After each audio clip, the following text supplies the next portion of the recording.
The oxygen machine hissed weakly, its faint hum the only thing keeping me tethered to life.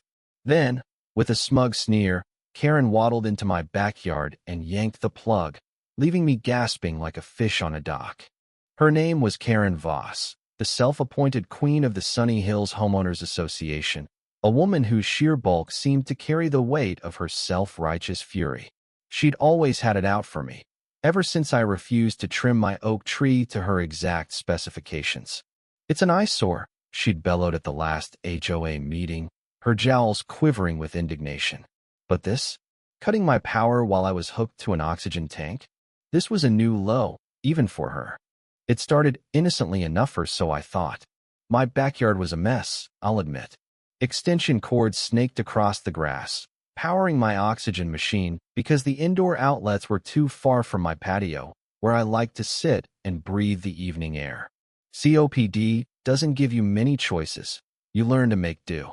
The cords weren't pretty, but they were functional, and I'd tucked them under a rug to avoid complaints. Apparently, that wasn't enough for Karen and her twin sister, Carla. Yes, twins, both cut from the same cloth of entitlement and spite. The Karen sisters, as the neighborhood called them, patrolled Sunny Hills like they owned every blade of grass. That evening, I was resting in my lawn chair, the oxygen tube cool against my nose, when I heard the crunch of gravel. Karen's shadow loomed first, followed by Carla, who carried a clipboard like it was a badge of honor. "We've had complaints," Karen announced, her voice dripping with faux authority. "These cords are a safety hazard. They violate Section 3, Clause B of the HOA bylaws." She pointed a chubby finger at the tangle of wires, her lips curling as if she'd caught me smuggling contraband. I tried to stay calm, my breath shallow. "Karen, I need this machine to live. The cords are temporary until I get an electrician." My voice was weak, but I hoped reason would prevail. It didn't. Carla snorted, scribbling something on her clipboard. "You should have thought of that before making the neighborhood look like a junkyard," she snapped. Before I could respond, Karen marched over, her floral moo-moo flapping, and without a shred of hesitation ripped the plug from the outdoor socket. The oxygen machine sputtered and died. My chest tightened instantly, each breath a desperate pull against collapsing lungs. I clutched the armrests, my vision blurring. "Karen, plug it back in." I gasped. She just stood there, hands on hips, smirking like she'd won some grand moral victory. "Maybe next time you'll follow the rules," she said, her voice icy. Carla chuckled, muttering something about teaching me a lesson. Panic clawed at me, but I wasn't alone. My neighbor, Tom, a quiet retiree who'd always kept to himself, must have heard the commotion. He appeared at the fence, flashlight in hand, his face a mix of concern and disbelief. "What the hell's going on?" he demanded, shining the beam on Karen's triumphant grin. She didn't flinch. "Mind your business, Tom," she barked. "This is HOA jurisdiction." "Jurisdiction?" Tom's voice rose, incredulous. "She's on oxygen, you idiot. You could kill her." He scrambled over the fence, fumbling to reconnect the plug. My breaths were shallow, my head spinning, but the machine whirred back to life just in time. I sucked in air, grateful but furious. Karen, unfazed, launched into a tirade about aesthetic standards and community values, as if my survival was less important than her precious curb appeal. That's when the utility worker showed up. Javier, a stocky guy with a no-nonsense attitude, had been called by another neighbor who'd seen the Karen sisters prowling. He'd been working on a downline nearby and arrived just as Karen's voice hit a fever pitch. "These cords are a fire hazard," she screeched, pointing at Javier like he was her personal enforcer. "Do your job and shut this down." Javier didn't blink. He'd dealt with Karens before. "Lady, I'm here to fix outages, not cause them," he said, crossing his arms. "You can't just unplug medical equipment. That's illegal."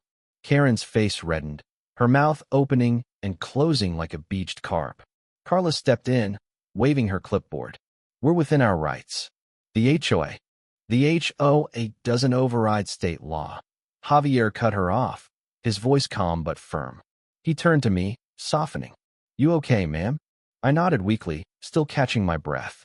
Tom, meanwhile, was on his phone, calling the sheriff.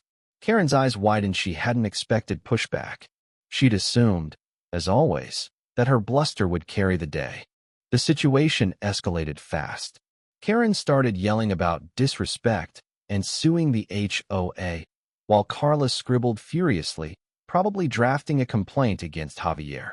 But the neighborhood was done with their antics. Another neighbor, Mrs. Chun, poked her head out, shouting, "You two are a disgrace." A small crowd gathered, drawn by the noise, their murmurs turning into a chorus of disapproval. For years, the Karen sisters had bullied everyone, finding people for unapproved mailboxes, harassing kids for chalk drawings, even reporting suspicious cars that belonged to residents. This was their breaking point. The sheriff arrived within minutes, a no-nonsense deputy named Ortiz. He listened to Tom's account, then mine, his jaw tightening as he eyed the oxygen machine. Karen tried to interrupt, her voice shrill, but Ortiz held up a hand.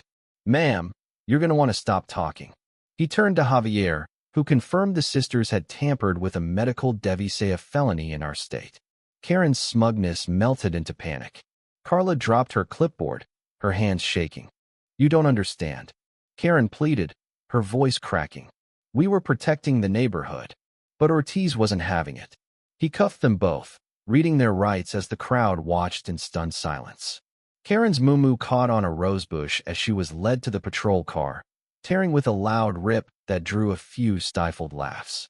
Carla, for once, was speechless, her clipboard left abandoned in the grass. As the patrol car drove off, Tom pinned a note to my fancy, a crumpled piece of paper with bold, messy handwriting. "Karen's power play ends in shame." It was a small act of defiance, but it felt like justice. The crowd dispersed, some neighbors offering to help me tidy the cords, others apologizing for not stepping in sooner. Javier stayed to check my setup, ensuring the machine was stable. "Don't let people like that push you around," he said before leaving. The next day, the HOA held an emergency meeting. The Karen sisters were stripped of their positions, and a petition circulated to dissolve the HOA entirely. Sunny Hills was tired of their reign of terror. I didn't attend, I was too exhausted, but Tom filled me in. He said the room was electric with relief, like a weight had been lifted. Karen and Carla faced charges for reckless endangerment, and whispers spread that they were moving away, their reputations in tatters. Sitting on my patio that evening, oxygen tube in place, I watched the sunset paint the sky in hues of orange and pink. The cords were still there, a little neater now, thanks to Tom. The air felt lighter, not just in my lungs, but in the whole neighborhood. The Karen sisters had thought they could control everything, but they'd underestimated the power of community and the consequences of their own cruelty. Their fall wasn't just a punishment, it was a reminder that no one, no matter how loud or entitled, is above accountability. The end.